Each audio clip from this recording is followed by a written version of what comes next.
que les gens se sont mis sur l'appel de Benoît. Ils se sont mépris.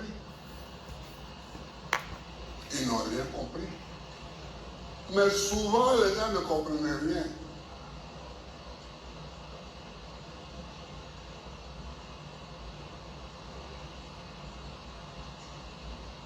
J'ai répété à Danon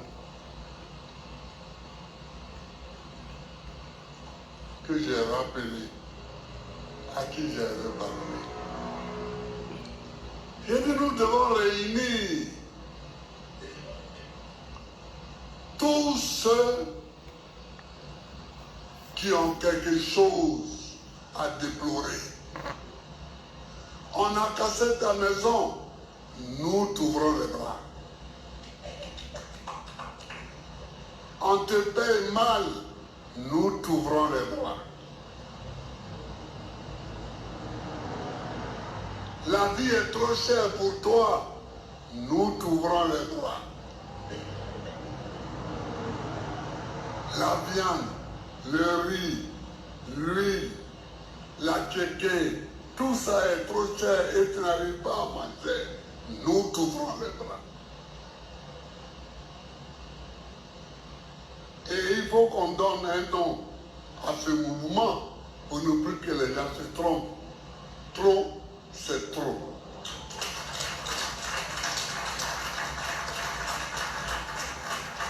Trop, c'est trop. Trop, c'est toujours trop. Trop, c'est trop. Et Danon, je te demande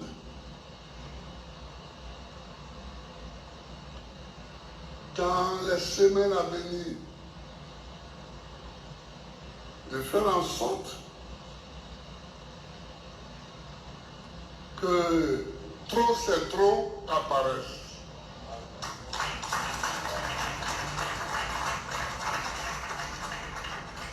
Tu es dans un autre parti. Ça, c'est ton orientation idéologique et politique. Mais on casse ta maison. On te prend ton terrain. On te prend ta forêt. Partagez, partagez. Ton enfant ne va pas à l'école. C'est urgent, partagez. Targuez le ministre de la Défense. Targuez le ministre de la Sécurité. Targuez-moi le ministre de la Défense, s'il vous plaît. Le ministre de l'Intérieur, le DG de la police. Voici la stratégie pour empêcher les élections. Apparaissent pour que ceux qui n'ont rien compris de l'appel de Benoît, je vais venir vous démontrer qu'on est en train de dormir. On ne veut pas se réveiller. Ne vous réveillez pas. Vous serez surpris. Chers frères, chers camarades, partagez les gars, partagez partout. S'il vous plaît, partagez. Tout ce que je vous demande, c'est de partager. Multiforme et permanente. Partagez. Partagez. On va dévoiler la stratégie. Une protestation multiforme et permanente. Nous allons inviter le ministre de la Défense, ministre de l'Intérieur, ministre de la Sécurité. Donc, chers compatriotes, c'était cette petite fille. Partagez les gars, partagez. Partagez. Mettez dans tous les groupes. Targuez le DG de la police, le ministre de la Défense, les services de renseignement ivoiriens. Ce qui se passe aujourd'hui, c'est du très très lourd. Restons vigilants, chers militants, ne baissons pas la garde. Rien n'est encore fait. Le Conseil constitutionnel s'est prononcé, rien n'est encore fait. Une stratégie est mise en place par le Front commun qui sont en train de menacer les élections. Et je vous dis, si vous dormez, arrêtez de dormir. Si vous mangez, arrêtez de manger. C'est très très urgent ce soir. On nous le livre. Très, très, très urgent. Et tout ce temps-là, c'est un temps de souci pour Draman. Parce que quand ça va partir, la machine Très, sera- très, très, très urgent. On ne pourra pas l'arrêter. Donc, Partagez, le partagez président, dans tous les groupes. il croit que quand on ne parle pas, il croit que... Mais Draman, pourquoi il ne dit pas qu'il est candidat? Pourquoi Draman ne dit pas qu'il est candidat? Et je vous mets au défi. Marquez, aujourd'hui c'est le combien? Nous sommes le combien? Nous sommes le 6, 7e mois, juillet 2027. Le juge Draman sort et il dit qu'il est candidat. S'il dit matin, le soir, il tombe. Partagez, S'il dit le soir, partagez. il tombe. C'est moi qui vous dis ça. Le juge va dire ça. Parce que jusqu'ici, là, on l'attend. Parce que personne n'est candidat actuellement. Hein. Voilà. Il n'y a pas de candidature actuellement. Personne n'est candidat. Le juge, il dit. Parce qu'il dit que nous autres, on n'est pas candidats. Mais nous, on est plus candidats que lui. Et puis, jusqu'ici, là, personne n'est candidat. Hein. Il n'y a pas de candidat encore en Côte d'Ivoire. C'est moi qui vous dis ça. Le juge Draman sort. Il dit oui, que lui, il est candidat. Il tombe. Partagez, partagez. Le juge, il sort. Pourquoi il ne dit pas? Pourquoi Draman ne dit pas? Pourquoi depuis là, il ne dit pas? Il dit il a réfléchi. Il sait. Il sait ce qui est. Lui-même, il sait. Les menaces ne font que s'augmenter, les gars. Partagez. Il a gagné une guerre. Pardonnez. Il n'a pas gagné la guerre. Il n'a pas gagné la guerre. Comment ne peut pas gagner la guerre? Il a gagné une bataille 2020. C'est vrai, c'est une bataille, il a gagné. Mais 2025, il n'a qu'à sortir. Et puis, je vous dis, si à l'élection en Côte d'Ivoire, le président John Sowell est là, le président Gbagbo est là, le président Tchambé est là. Partagez le PDCI et le FPI. On rejoint la menace de Laurent Gbagbo. Donc partagez. Le 25 octobre, ou bien tant, il y a pas de témère. C'est que le président John Sowell est sur la liste. Le président Gbagbo est sur la liste. Tchambé est sur la liste. En dehors de ça, tout le reste c'est là. Rien n'est encore fait même. Tout le reste là. Je préfère vous prévenir que rien n'est encore fait. C'est l'amusement. En fait, c'est de la fanfaronnade. C'est de la fanfaronnade. Donc, à bon entendeur, ça dit. Alors, bonsoir. Bonsoir à tous et à toutes. Je salue tout le monde. Partagez la vidéo au maximum. Pendant que ma petite sœur Kimia demande le rassemblement des activistes, là où les activistes de Bleu Goudé sont montés au créneau pour répondre au PPACI, là où, malgré leurs désaccords, ils se sont mis ensemble pour répondre à toute velléité contre la candidature de Simone Ivé, c'est là où on nous demande rassemblement, on est en train de se battre. Si vous êtes en train de dormir, arrêtez de dormir. Si vous êtes en train de vous battre, arrêtez de vous battre. Ça ne sert à rien. Et je vais venir vous dire, aujourd'hui, la conférence de presse de M. Pascal Affi-N'Guesson, animée aujourd'hui, et celle du PDCI RDA, qu'est-ce qui se prépare? Parce que Dano Diédié vous a dit, vous avez pris ça à la légère. Pour vous, le Conseil constitutionnel a déjà validé les candidatures, c'est fini. Alors qu'on a une bataille encore à mener. Puisque le ministre Touré Mamadou nous a déjà averti au cours de notre meeting ici à Paris, mais j'ai l'impression qu'on s'assoit, on dort, on fait causerie et on pense que tout est fini. Non, mais il faut arrêter. Il faut que vous vous réveillez. Il faut qu'on se réveille. Il est temps de prendre les choses en main. Il est temps de contrôler les réseaux sociaux. Donc, si vous pensez que c'est les clashs qui vont vous arranger, continuez dedans. Continuez dedans, mais ne soyez pas surpris. Regardez un petit parti politique comme celle de Simone Ivé, avec M. Charles Goudé et autres. Tous les activistes sont en alerte. Ils sont en train de défendre leur mentor. Ils sont en train de défendre Simone Ivé Gbagbo. Ils sont en train de défendre. Même quand tu attaques le Goudé, ils sortent tous en tas contre vous. Là où la petite sœur demande que rassemblons-nous, soyons soudés. Si un activiste a un problème, il faut que nous ayons le courage de le soutenir afin qu'on ne soit pas divisé. Mais nous, on est toujours dans les problèmes. On est toujours là en train de mettre les panels, critiquer, faire les petits palabres inutiles qui n'ont pas de sens. Voici le vrai combat dont je vais venir vous parler tout à l'heure. Après la conférence de presse animée par Dano Diédié, le PDCI RDA qui fait partie du Front commun et Pascal Affi-N'Guesson qui a été nuisible en 2020 a repris encore les mêmes menaces. Quand le PDCI vous dit que Tidjane Thiam serait candidat et il va gagner les élections, alors vous attendez à quoi? Quelqu'un que sa candidature n'a pas été validée par le Conseil constitutionnel. Vous vous attendez à quoi? Quand Dano Diédié dit que la décision du Conseil constitutionnel est susceptible de recours, mais vous vous attendez à quoi?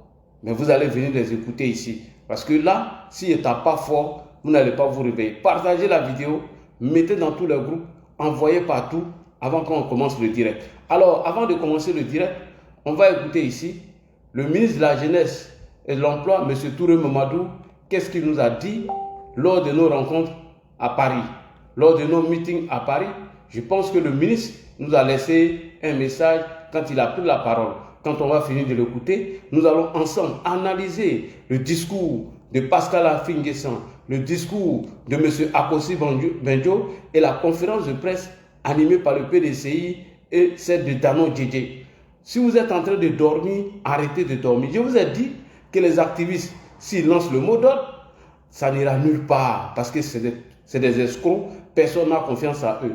Mais là, les gars viennent de donner le mot d'ordre. Et c'est pourquoi j'interpelle ici le ministre de la Défense, le ministre de la Sécurité et le ministre de l'Intérieur, sans oublier les services de renseignement, d'être en alerte.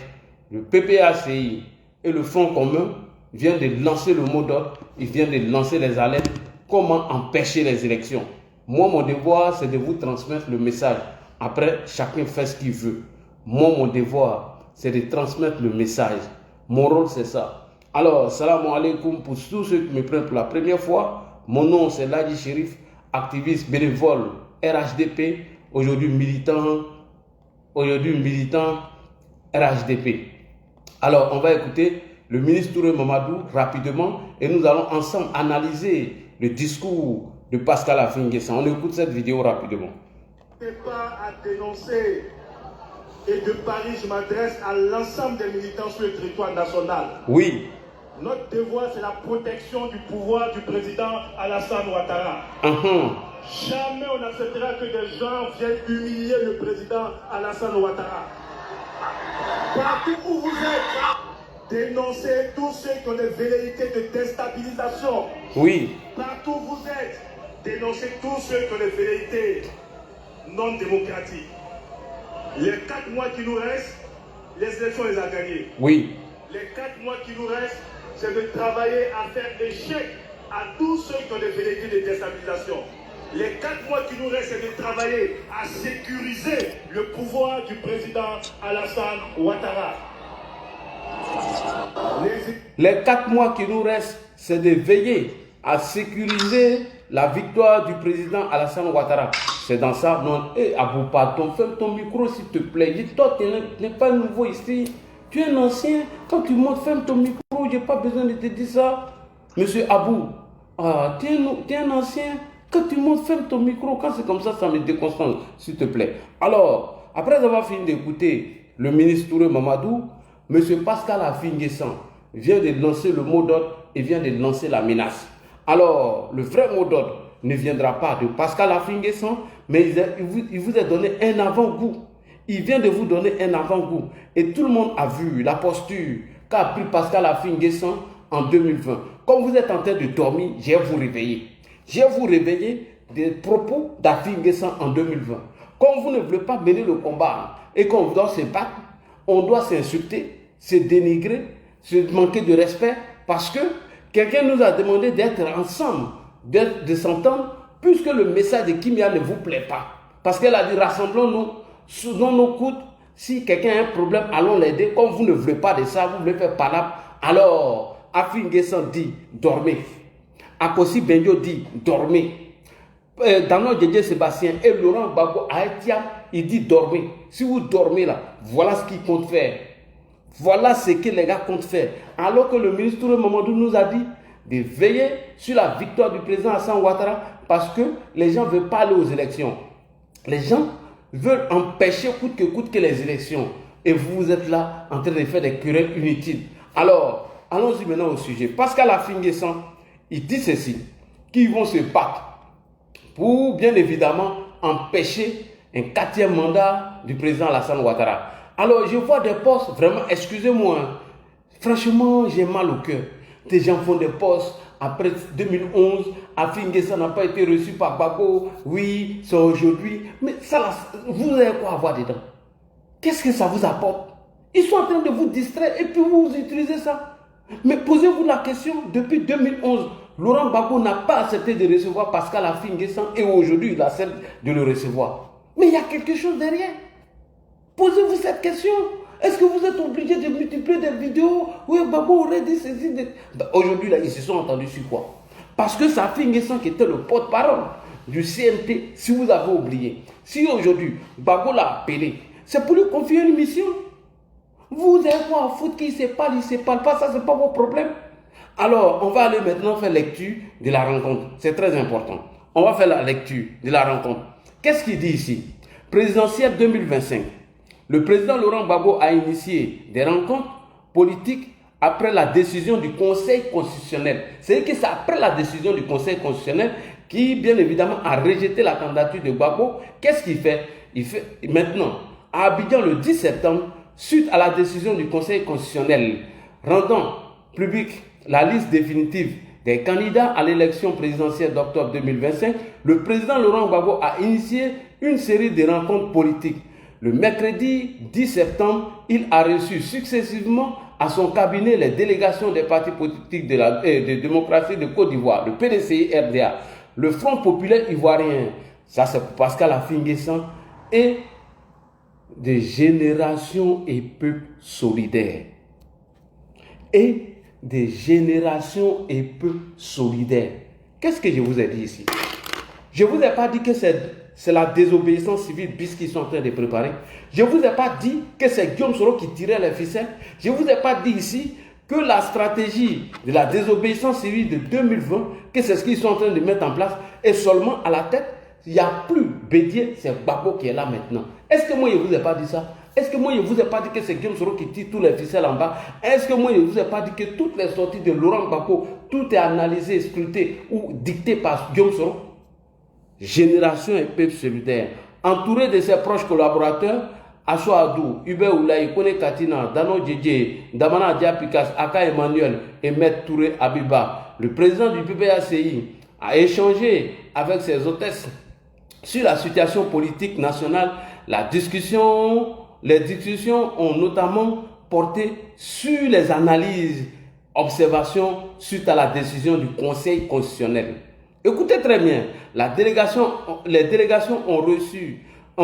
été reçues et ont salué cette démarche du président Laurent Gbagbo. Ces rencontres devraient se poursuivre dans les prochains jours avec des différentes forces politiques engagées dans le processus électoral.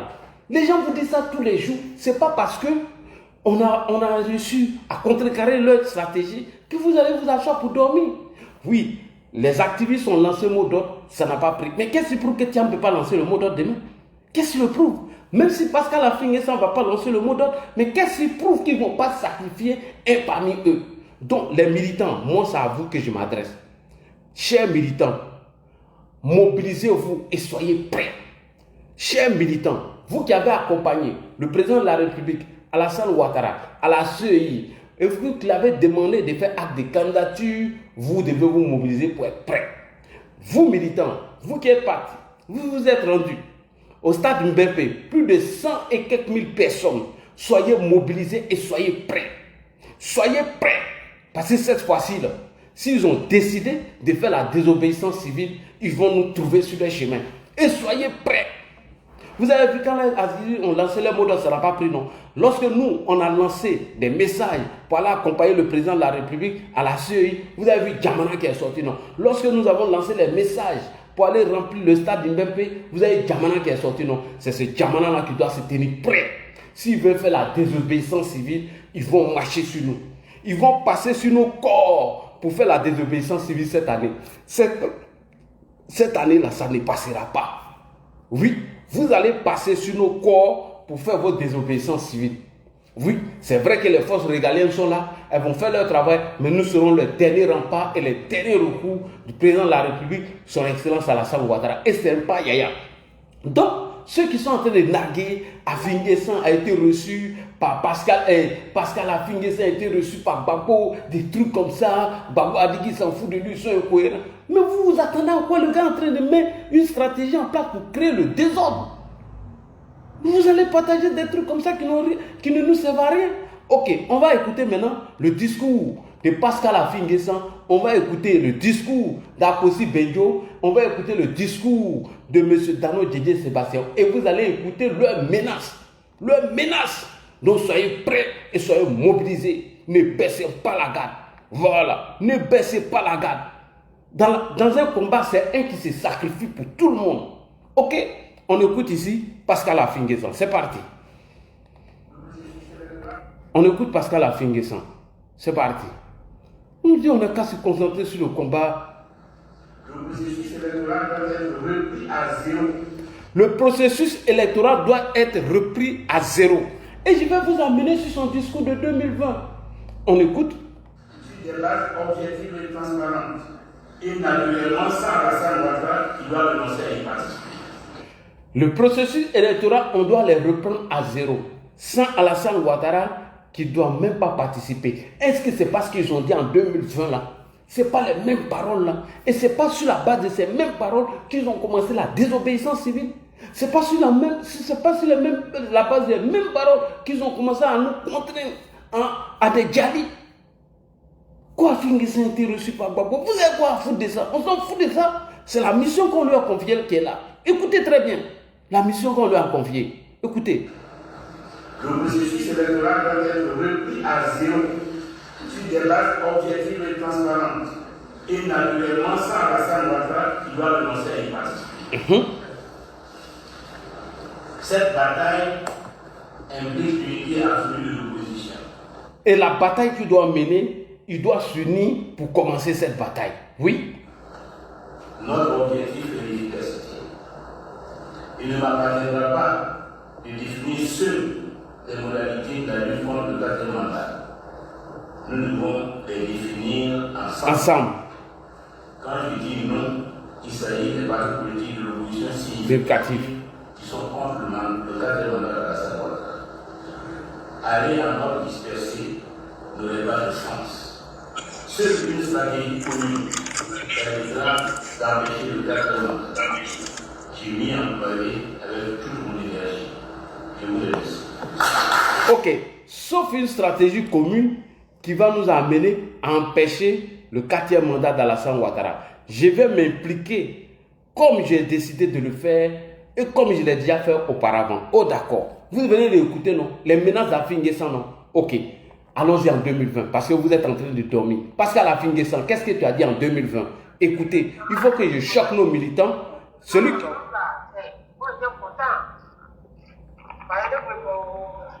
Voilà. Tu viens monter sur un panel, tu ouvres ton micro. Alors, Pascal Affi-N'Guessan, allons en 2020. Voilà ce qu'Affi-N'Guessan vous a dit. Écoutez attentivement. Bonjour et bienvenue sur France 24 et sur Radio France Internationale. Nous sommes à Abidjan pour une interview avec Pascal Affi-N'Guessan. C'est le porte-parole de la plateforme de l'opposition, ancien Premier ministre de Laurent Gbagbo. Merci de nous recevoir. Bonjour. Et bon séjour en Côte d'Ivoire. Merci. Avec moi pour cette interview, Christophe Boisbouvier de RFI. Pascal Affi-N'Guessan, bonjour. Bonjour. Monsieur Affi-N'Guessan, nous sommes à quelques heures à peine de l'élection présidentielle qui est prévue ce samedi 31 octobre. Alors, cette élection, vous y êtes officiellement candidat, mais vous réclamez son boycott. Alors, Alassane Ouattara affirme que la raison pour laquelle vous et l'ex-président Henri Konan Bédier boycottez cette élection, c'est parce qu'en fait, vous savez très bien qu'elle est perdue. Non, nous ne boycottons pas, nous sommes candidats, mais nous contestons les conditions d'organisation de cette élection. Et pour nous, donc, le 31, il n'y a pas d'élection, puisqu'il n'y a pas de commission électorale indépendante conforme à la loi ivoirienne et aux standards internationaux. Il n'y a pas de distribution de cartes d'électeurs. Le processus est entravé sur l'ensemble du territoire. Et nous-mêmes, nous sommes candidats, mais nous sommes exclus de cette compétition, donc elle n'est pas inclusive. Et donc, pour nous, l'opposition ivoirienne, il n'y a pas d'élection le 31 octobre. Tout peut se passer, mais ce n'est pas une élection qui pourrait être reconnue par l'opposition ivoirienne comme une élection crédible et transparente. Oui, mais Alassane Ouattara dit que quoi qu'il arrive, le scrutin aura bien lieu ce samedi 31 octobre. Est-ce que ce n'est pas pour vous l'échec de votre stratégie de Non, désobéissance à partir du moment où l'élection n'a pas encore eu lieu, donc M. Ouattara ne peut pas dire qu'elle aura lieu, cette élection, puisque nous nous battons pour qu'elle ne se déroule pas. Et nous ferons en sorte que cette élection n'ait pas lieu, parce que, étant candidat et dans l'intérêt de notre pays, nous ne pouvons pas admettre que M. Ouattara fasse ce coup d'État, ce double coup d'État constitutionnel et électoral. Merci beaucoup. Nous nous battrons pour que ces élections n'aient pas lieu. Est-ce que c'est pas ce qu'il a dit aujourd'hui au cours de sa conférence de presse? Quand Dano Diéné dit la même chose, quand Akossi Benjo dit la même chose, vous vous attendez à quoi?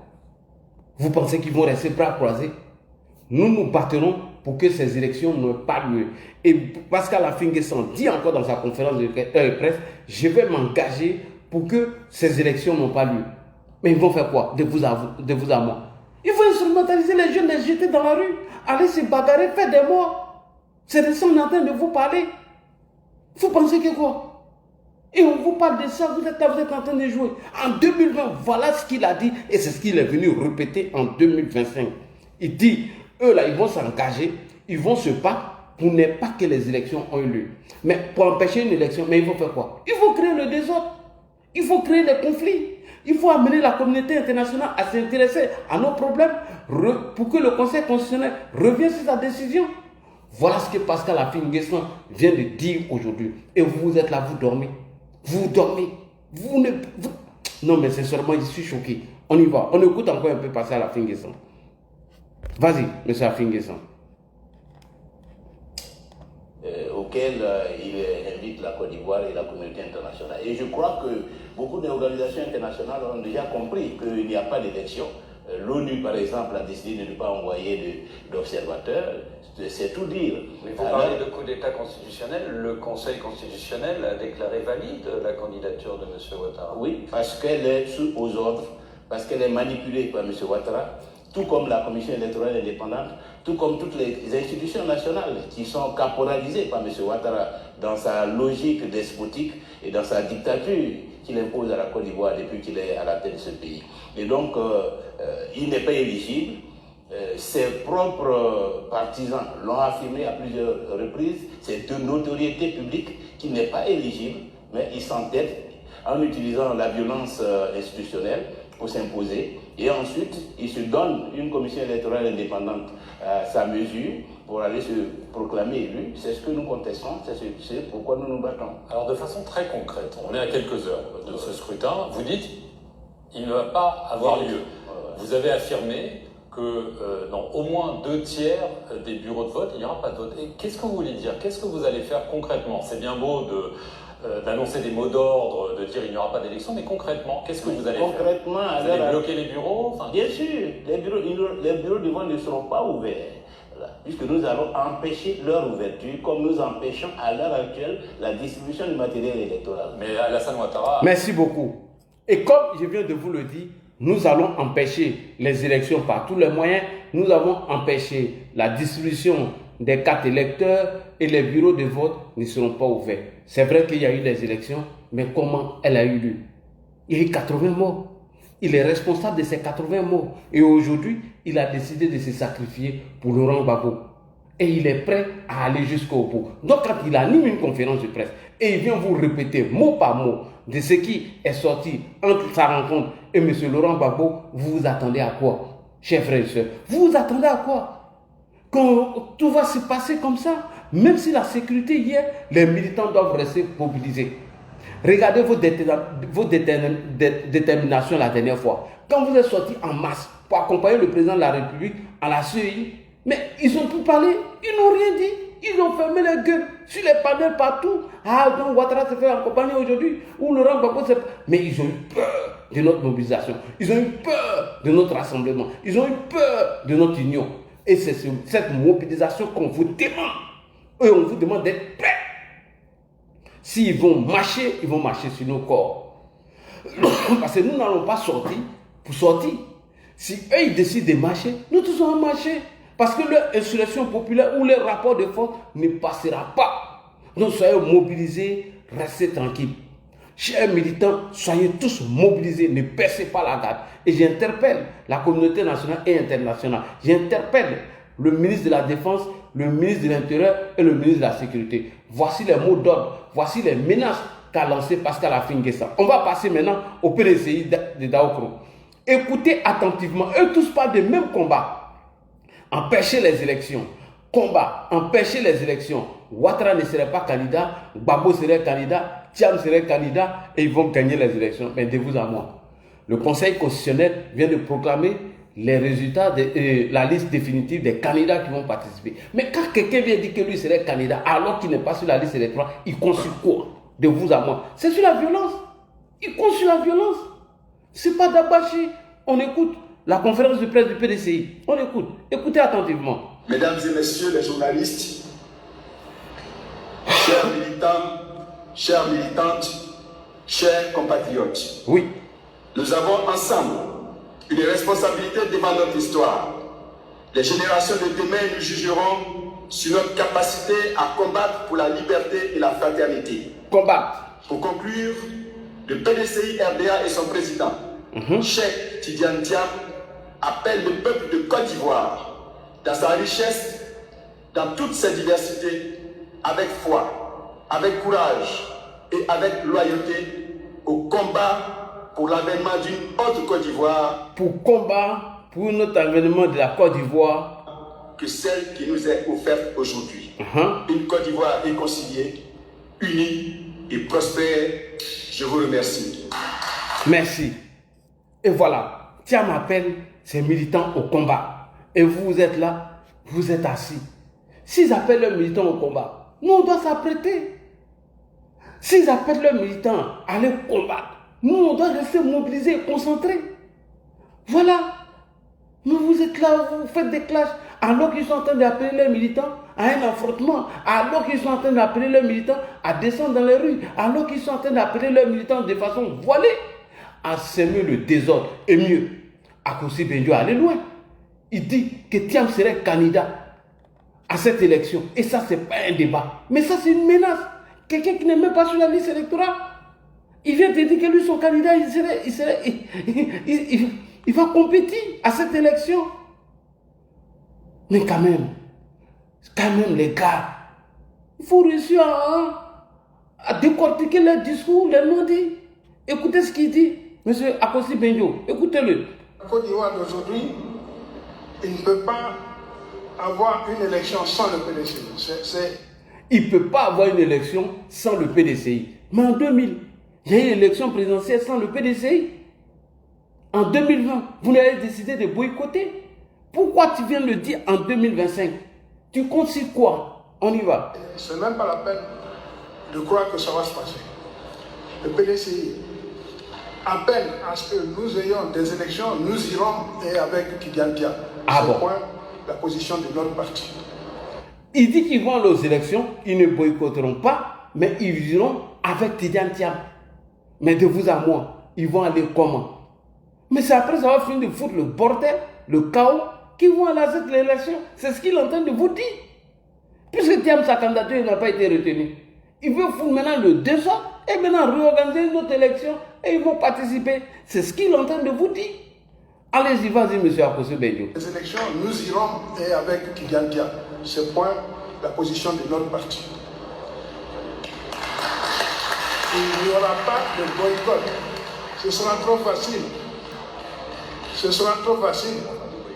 Il n'y aura pas de boycott. Ils ont créé les conditions pour ça, mais il n'y aura pas de boycott. Et nous aurons en face, on va s'affronter. Dans la Côte d'Ivoire. Si tu ne fermes pas ton micro, il te descend. Quand l'homme est en train de faire son introduction, vous venez. Vous avez entendu? Il dit qu'ils ne vont pas boycotter. Ils vont participer à ces élections avec le candidat Tidiane Thiam, de vous à moi. Vous attendez à quoi? De façon voilée, il est en train de vous dire qu'ils vont vous contraindre à mettre Thiam sur la liste électorale. Ils vont vous contraindre par tous les moyens. C'est ce qu'il est en train de dire. Ça là, c'est une menace. Vous avez entendu ce que l'opposition est en train de préparer. Pendant qu'on est en train de se battre, voilà ce qu'ils sont en train de préparer. Et mieux, Dano Didier Sébastien a été clair. C'est lui qui a lancé d'abord le mot d'ordre. Et les autres partis ont répondu. Et ils se sont retrouvés chez qui? chez M. Babo. Écoutez encore Dano Djedje Sébastien. Voici ce que l'opposition est en train de préparer. Pendant que nous, on est en train de se battre. Pendant qu'on doit sécuriser la victoire de notre président. Nous, on est en train de dormir. Pour nous, tout est fini. Rien n'est fini. Rien n'est encore joué. On y va. Donc la bataille politique va continuer. À cela, il faut ajouter la bataille politique concernant le 4e mandat. Oui. Du président Ouattara. Le 4e mandat. Vous savez ce qu'on a dit sur le 4e mandat? Nous sommes aujourd'hui engagés à lutter contre ce 4e mandat. Voilà. Donc, chers amis, la question directe, réponse directe. Point. Ils vont lutter contre le 4e mandat comment? De vous à moi. De façon voilée, le gars, regarde. Moi, ils sont en train de décrypter le message. Ils vont lutter contre le 4e mandat comment? Ces enfants déjà, ils vont utiliser pour mettre dans les rues. C'est ce qu'ils veulent faire. Créer le rapport de force. Comment on peut lutter contre un mandat? Eux, ils ne sont pas candidats parce qu'ils ont quelque chose à apporter aux Ivoiriens. Mais on a vu ici, en 2000, ce n'est pas tous les partis politiques qui ont participé aux élections. Est-ce que nous, on a organisé des conférences de presse pour dire que nous allons faire barrage à ces élections? Est-ce que nous, on a dit dans nos conférences de presse qu'il n'y aura pas d'élection en 2020 sans Alassane Ouattara? Est-ce que nous, on l'a fait? Mais s'ils font ça, ils consignent quelque chose. S'ils font ça, ils consignent quelqu'un. Et moi, je vous dis toujours, jusqu'à preuve du contraire, que c'est petit gros qui est en bas, qui tourne la stratégie. On écoute toujours Dano Djedje Sébastien. Qu'est-ce que je peux dire? Ça rejoint la stratégie dont a parlé Infodrome. Nous avons le temps. Ils ont le temps. De mettre des stratégies en place, mais ce n'est pas ici qu'on va vous parler de Ils ont le temps de mettre leurs stratégies en place. Pendant que nous, on est en train de se bagarrer. Pendant que nous, on est en train de se chuter. Pendant que nous, on est en train de se clasher. Ils sont tout le temps en train de mettre en place quoi? Leur stratégie. La stratégie, c'est quoi? Ils ont reçu Pascal Affinguessan, le PDCI a animé sa conférence de presse, le PPACI a animé pour elle. Et pendant ce temps, nous, on est en train de faire Niaga, qui est d'alerter les autorités compétentes, qui est d'alerter le gouvernement de Côte d'Ivoire à rester vigilant à ce qu'ils sont en train de préparer. Quelle stratégie vous préparez? On écoute. À parler Infodrome. Nous avons le temps de mettre des stratégies en place, mais ce n'est pas ici qu'on va vous parler de notre stratégie. Nous sommes un parti politique. Oui. Un parti politique qui se respecte. Donc, ce genre de dossier, les règles au niveau du parti politique. Voilà. Nous avons le temps. Nous sommes aujourd'hui 9 septembre. Les élections ont lieu le 25 octobre. 25. Nous avons le temps de se préparer. Tout ça. Et venir vous dire un jour ce qu'on a décidé. Pour l'heure, nous sommes dans la lutte politique. Et si je fais monter quelqu'un encore, s'il ouvre son micro, voilà, il va le faire descendre. Je suis concentré. Je suis concentré. Ok. On écoute. Les règles au niveau du parti politique. Nous avons le temps. Nous sommes aujourd'hui 9 septembre.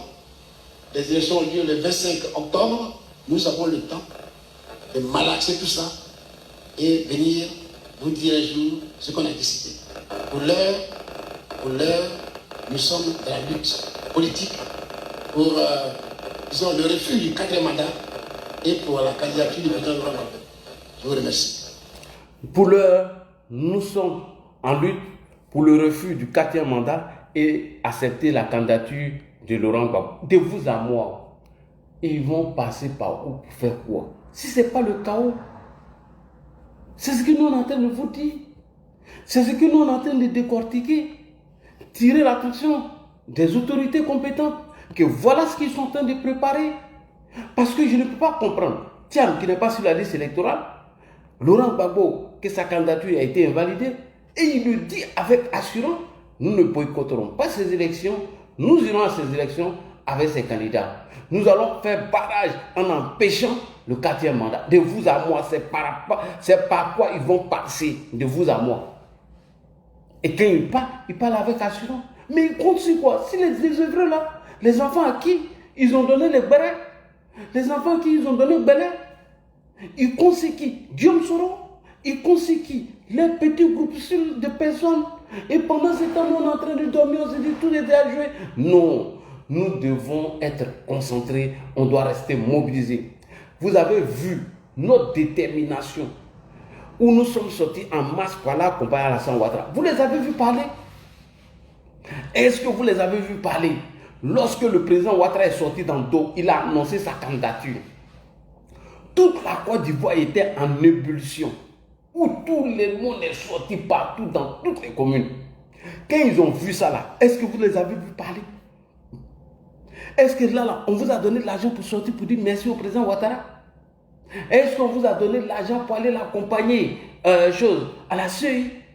Mais n'oubliez pas que c'est ça qui les a fait reculer. Et c'est cette détermination qu'on vous demande. Et c'est cette mobilisation qu'on vous demande, que face à ces barbares, face à ces gens qui veulent utiliser, instrumentaliser la jeunesse, ils nous trouvent déterminés, concentrés et mobilisés. Face à ces voyous, ces délinquants qui ne respectent aucune loi, des gens qui ont fait sortir des gens en 2020, où ils ont fait 80 personnes qui ont déjà. Et après, ils sont allés s'entendre au cours des dialogues politiques, alors que certains Ivoiriens n'ont pas été indemnisés. Alors qu'ils ont laissé le corps chaud de Kofi Toussaint. Et ils sont allés aux législatives. Ces gens-là, qui veulent foutre la merde, vous voulez les regarder comme ça? Koudagbashi, Babo vous a dit que ce n'est pas là où l'adversaire nous attend qu'on doit sortir. Ce n'est pas là où l'adversaire est prêt à en découdre avec nous que nous devons sortir. Alors, Dano Djedje Sébastien dit qu'en Côte d'Ivoire, le Conseil constitutionnel est déjà revenu sur sa décision. Que le Conseil constitutionnel, sa décision, elle est susceptible de recours. Bon, il fait allusion à quoi? À 2010. En 2010, qu'est-ce qui s'est passé? Lorsque le même Conseil constitutionnel avait proclamé Laurent Gbagbo vainqueur, et que Laurent Gbagbo est revenu mettre son pouvoir en jeu, et qu'il a demandé une médiation des chefs d'État de la sous-région, et que ceux-là sont venus, ils ont dit que c'est Ouattara qui avait gagné les élections. Mais qu'est-ce qui s'est passé? Ce n'est pas un bras de fer qui s'est engagé, une guerre, une bataille, jusqu'à ce qu'on dégage Gbagbo. Et Yahweh est revenu sur sa décision, et il a dit quoi? Que le diable nous avait possédé. Mais quand lui vient répéter ça, c'est que c'est la même chose de 2010 qu'il prépare, champion. Si tu n'as pas compris ce qui est derrière le discours, moi maintenant c'est ce qui est en train de te détailler dans un français terre à terre. Qu'est-ce que tu n'as pas compris? Qu'est-ce que vous n'avez pas compris? Écoutez-le. Eux tous disent la même chose. Donc c'est à nous de tirer la sonnette d'alarme. C'est à nous d'attirer l'attention du gouvernement. C'est à nous d'appeler les militants à rester mobilisés et concentrés. Écoutez-le.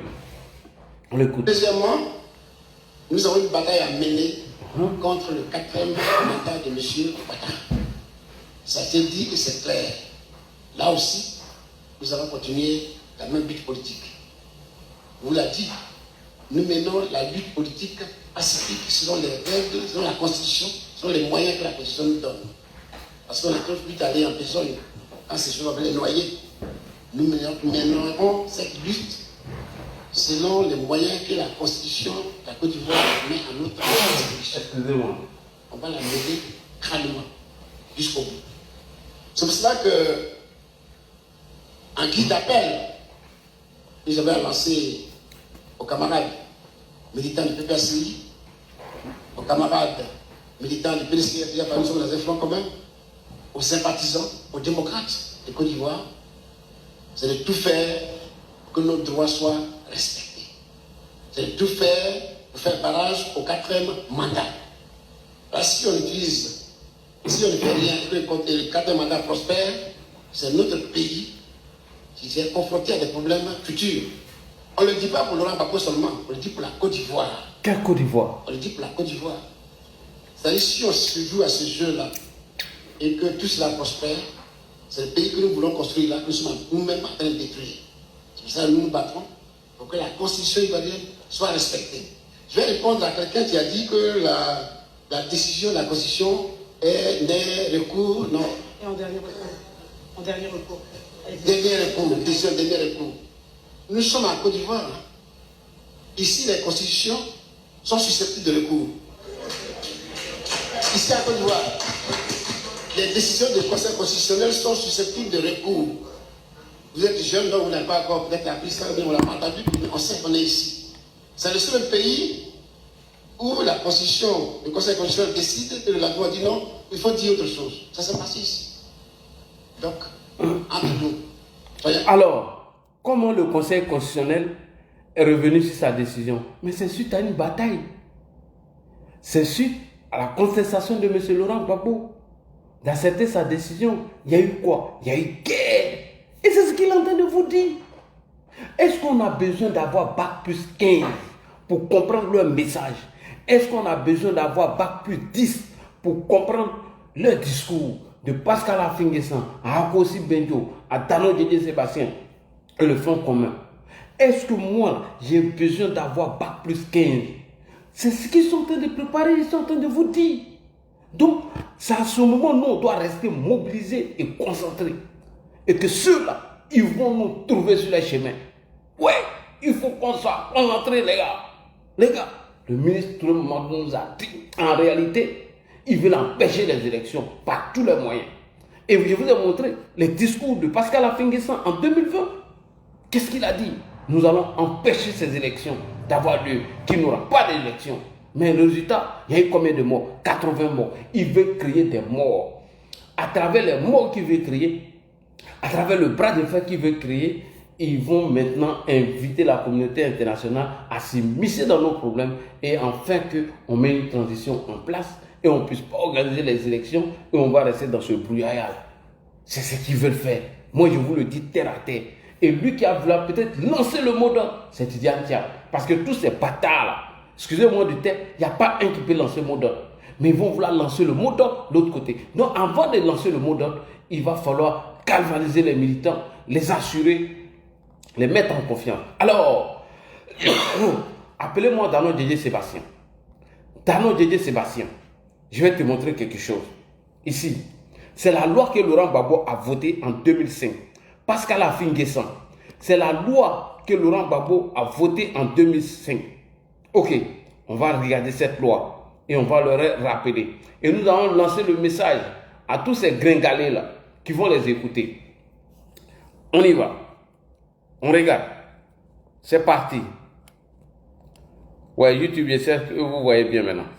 Selon la loi 2005-201 du 16 juin 2005, portant statut d'ancien président de la République, ancien chef d'État, ancien chef ou président d'institution nationale. Et à son article 54, que dit cette loi? Article 54, les mesures spéciales instituées en matière de poursuite ou d'arrestation d'anciens présidents de la République, d'anciens chefs ou présidents d'institution ou d'un ancien membre du gouvernement pour les faits criminels ou délictueux par lui commis ne prospèrent pas. Pour les poursuites de ces infractions perpétrées lors de la campagne électorale ou à l'occasion des élections.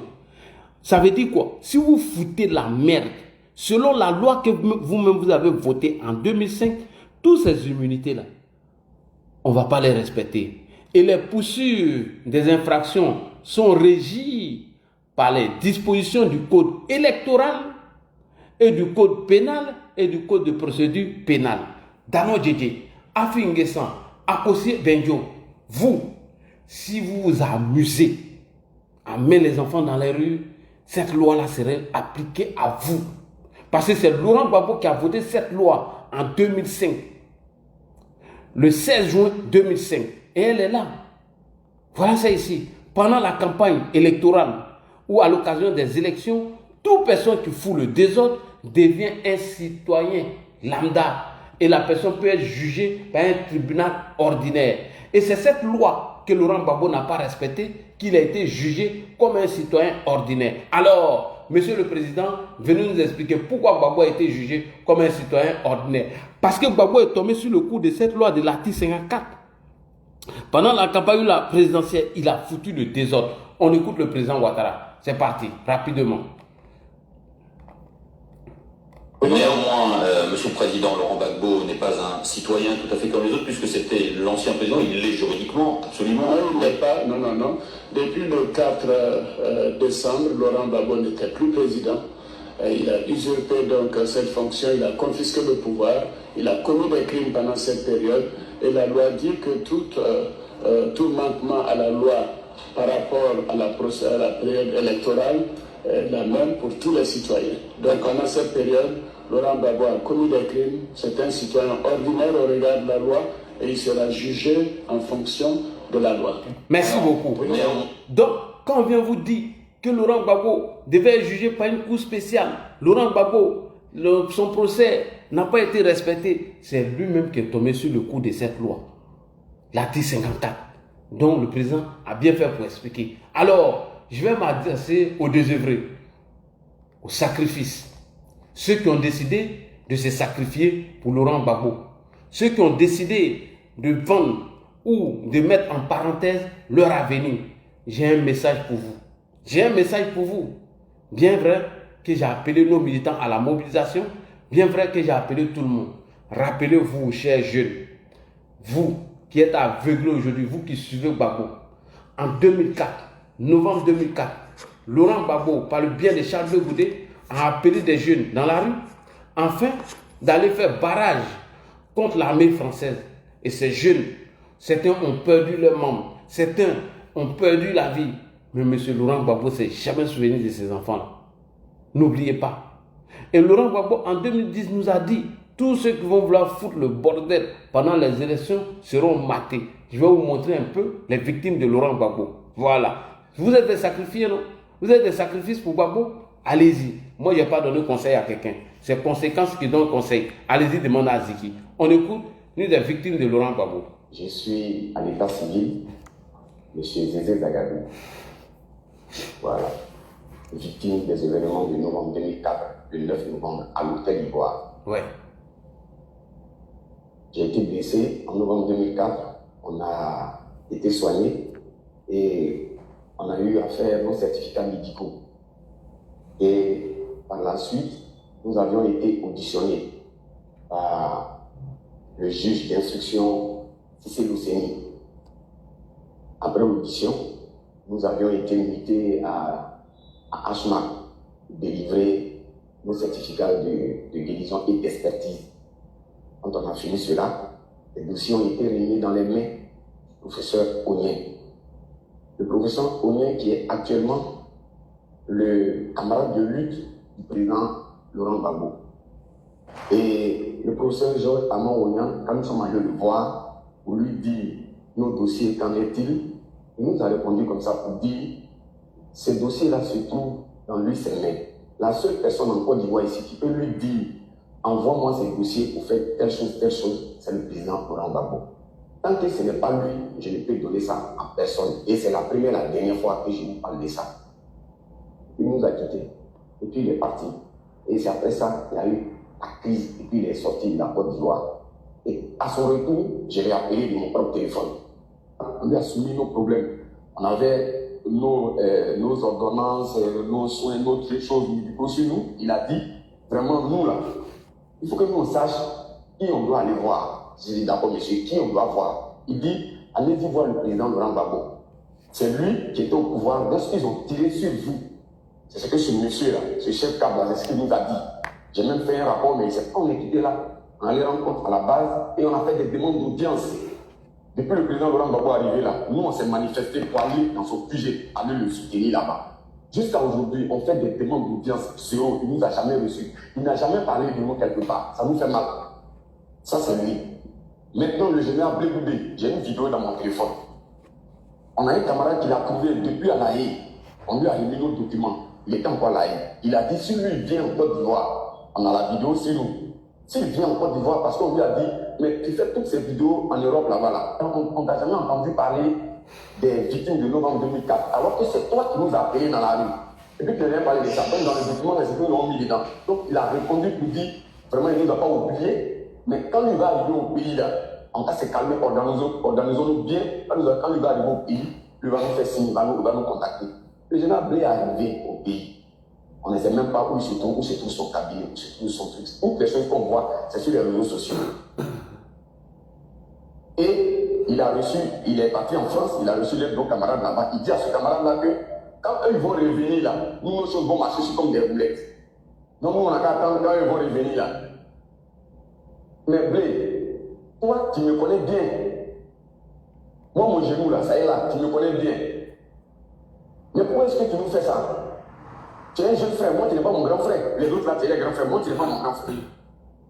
Mais tu nous connais bien, tu connais le copain et tu as nos documents. Depuis la France, l'enfant s'est levé, il allait te voir. Le document, tu l'as. Tu as fait une vidéo avec le petit. Tu as dit son nom, on a fait tout est dedans. Tu as dit si toi tu viens au pays. Et puis tu gardes le document avec toi, et puis tu te promènes partout.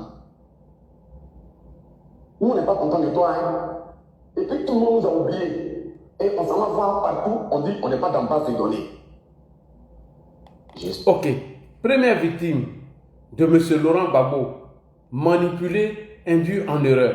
On écoute deuxième victime. Ça va vous aider. On écoute deuxième victime. Comme Sauveur Claude, victime des événements de novembre 2004 à Côte d'Ivoire, amputé de la jambe gauche lors de ces événements. Je voudrais à ce jour parler de ces événements que plus de 2000 Ivoiriens ont vécu jusqu'à ce jour, marqués à vie, comme je le suis d'ailleurs. Alors, ce jour, nous n'étions pas au dehors parce que un individu nous avait appelés, mais parce que notre patrie, notre nation était menacée. Et c'est pourquoi nous étions sortis. Et ensuite, voici ce que nous portons aujourd'hui.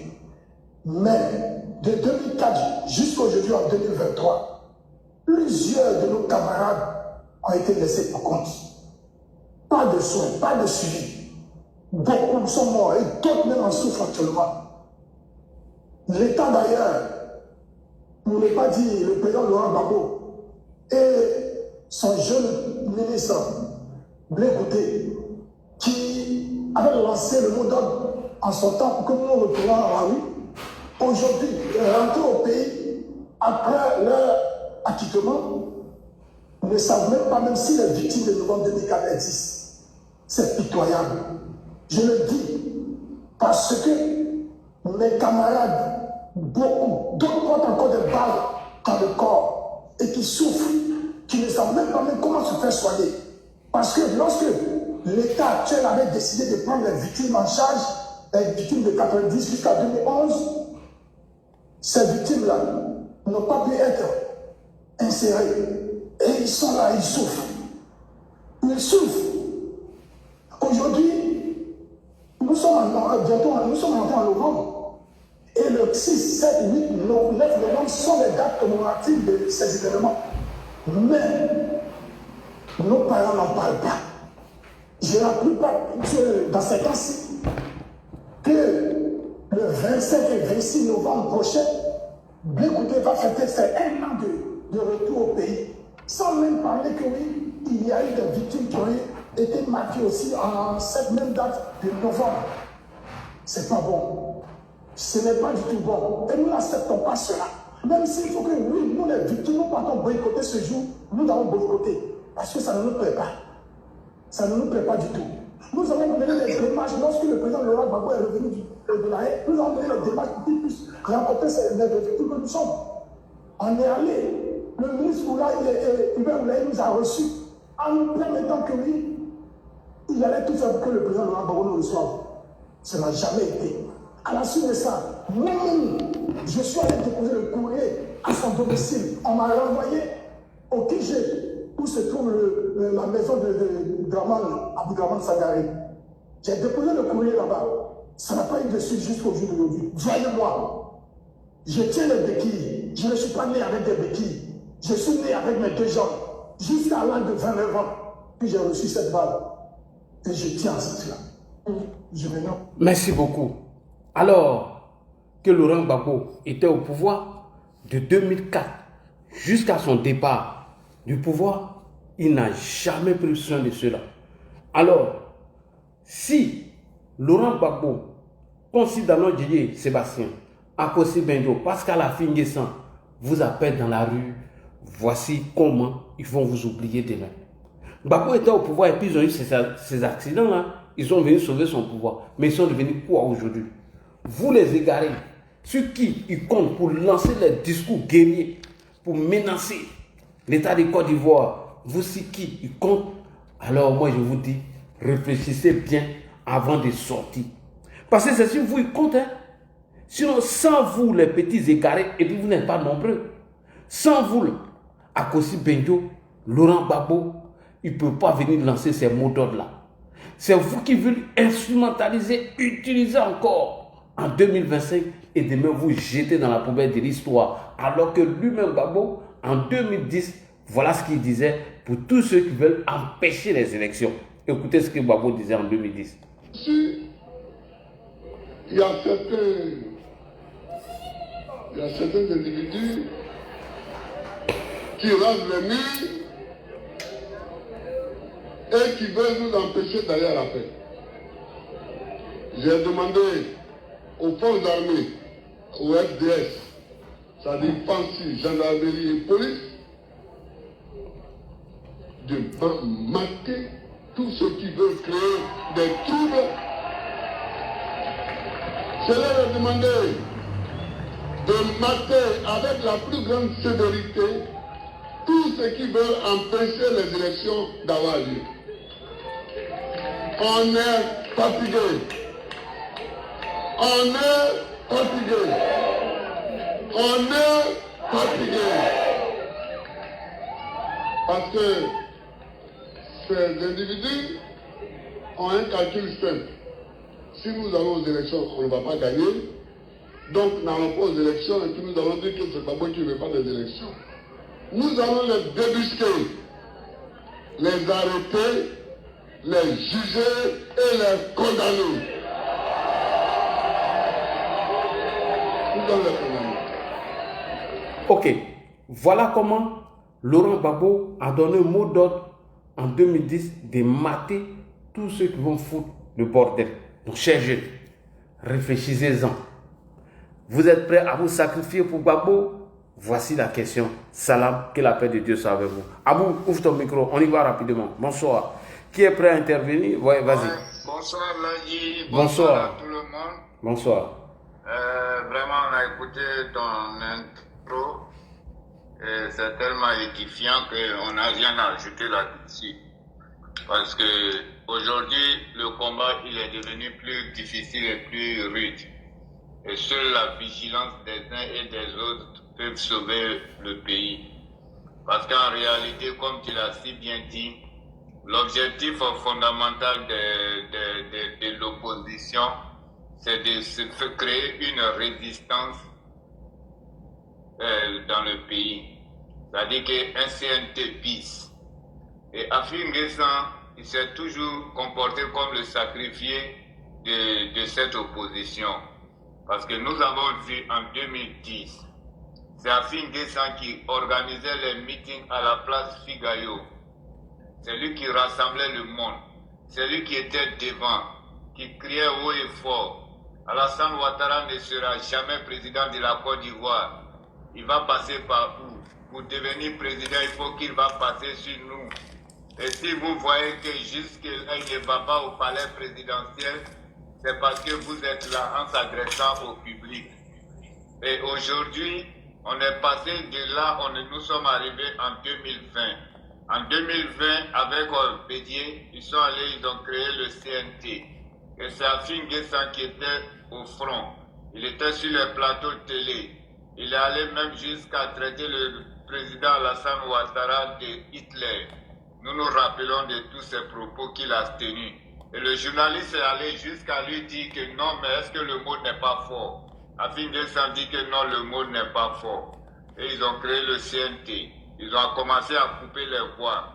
Et toujours avec la manipulation et la main noire de Soro Guillaume.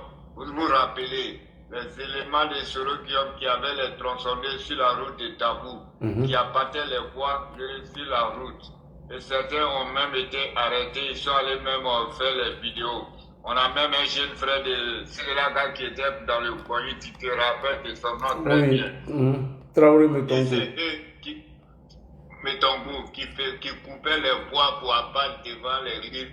Et nous connaissons le bilan des CNT, nous connaissons ce qui s'est passé. Ils ont créé la désolation dans certaines familles. Et aujourd'hui, nous sommes en 2025. Aujourd'hui, nous sommes en 2025. Soro Guillaume a décidé de se retrancher dans le Sahel, notamment au Burkina Faso. Et il a commencé encore avec les mêmes pratiques. parce que ce monsieur ne règne que par la terreur. Et Laurent Gbagbo le disait, tout ce que Soro Guillaume a obtenu, il l'a obtenu parce qu'il avait les armes à la main. Et c'est ce même chemin et ce même schéma que Soro Guillaume est toujours dedans. Soro Guillaume n'a jamais voulu la tranquillité et la paix en Côte d'Ivoire. Il fait tout ce combat pour sa personne et non pas pour les Ivoiriens. Un Laurent Gbagbo qui est quitté à La Haye, où les Ivoiriens croyaient que ce monsieur allait revenir pour participer efficacement à l'établissement de la paix et de la réconciliation nationale en Côte d'Ivoire. Malheureusement, Laurent Gbagbo est dans un autre schéma. Parce que Laurent Gbagbo, son objectif aujourd'hui, ce n'est que la vengeance. Non seulement il veut se venger contre le président Alassane Ouattara, mais il veut se venger aussi de son ex-épouse, notamment Simone Eibé. Et aujourd'hui, cette dame étant retenue sur la liste des candidats prétendus pour l'élection présidentielle de 2025, si une opposition qui réellement et fondamentalement qui veut aller aux élections, qui croit vraiment à la vision démocratique, moi je pense qu'ils ont toutes les plénitudes pour pouvoir former un front véritablement commun afin d'aller aux élections et que cette personne passe à la tête du pays et que cette personne puisse répondre à leurs aspirations. Mais réellement, l'opposition de la Côte d'Ivoire ne veut pas aller aux élections et c'est ce que tu es en train d'étaler aux yeux du monde entier et de la Côte d'Ivoire. Leur objectif fondamental réel, c'est de détruire ce pays, voir le pays brûler. C'est pourquoi vous voyez sur les réseaux sociaux ce qui se passe aujourd'hui au Népal. Certains Ivoiriens prennent ces images, ils les publient et c'est leur aspiration, c'est la même chose qu'ils veulent créer en Côte d'Ivoire. C'est pourquoi aujourd'hui, Laurent Gbagbo et Afin Guessan se rapprochent l'un de l'autre, non pas parce qu'ils s'aiment, mais parce qu'ils ont le même objectif. Ça va donc s'il te plaît. Parce qu'ils ont le même objectif. Attends, viens le descendre. Tu as ouvert son micro. On y va. Vous fermez son micro, merci. Parce que Laurent Gbagbo, Afin Guessan, Soro Guillaume, Tidiane Thiam ont le même objectif. Et leur objectif réel, c'est de détruire la Côte d'Ivoire. Le travail que Alassane Ouattara a abattu pour la Côte d'Ivoire, parce que ce travail n'est pas venu de l'air quand donc il faut tout détruire. C'est ce qu'on appelle la brûlure sur terre. Et ça, nous n'allons pas accepter. Et les militants du docteur Alassane Ouattara, président de la République de Côte d'Ivoire, président du RHDP, vous avez le devoir de démontrer une fois encore à cette opposition que nous sommes partout et que nous sommes les plus nombreux. Parce que Laurent Gbagbo et Afin Guessan, ils n'ont jamais aimé ce pays. Ils n'ont jamais aimé les Ivoiriens. Ils ont toujours créé le désordre dans ce pays depuis qu'ils sont opposés à Houphouët-Boigny jusqu'à aujourd'hui. Voilà des gens qui étaient à la gouvernance de la Côte d'Ivoire, mais ils n'ont jamais su rétablir l'ordre en Côte d'Ivoire. Tout ce qu'ils ont pu créer en Côte d'Ivoire, c'est le désordre, la désolation dans le cœur des Ivoiriens. Et une fois encore, le Krobo Kuala le démontre que Laurent Gbagbo n'a jamais aimé les Ivoiriens. Et quand Danon Djedje nous dit que le Conseil constitutionnel a déjà pris des décisions en Côte d'Ivoire et que ces décisions ont été susceptibles de recours, mais il se trompe largement, il se trompe fondamentalement. Et ça, je lui rappelle, parce qu'en Côte d'Ivoire, Alassane Ouattara reste le seul leader politique qui a toujours respecté les décisions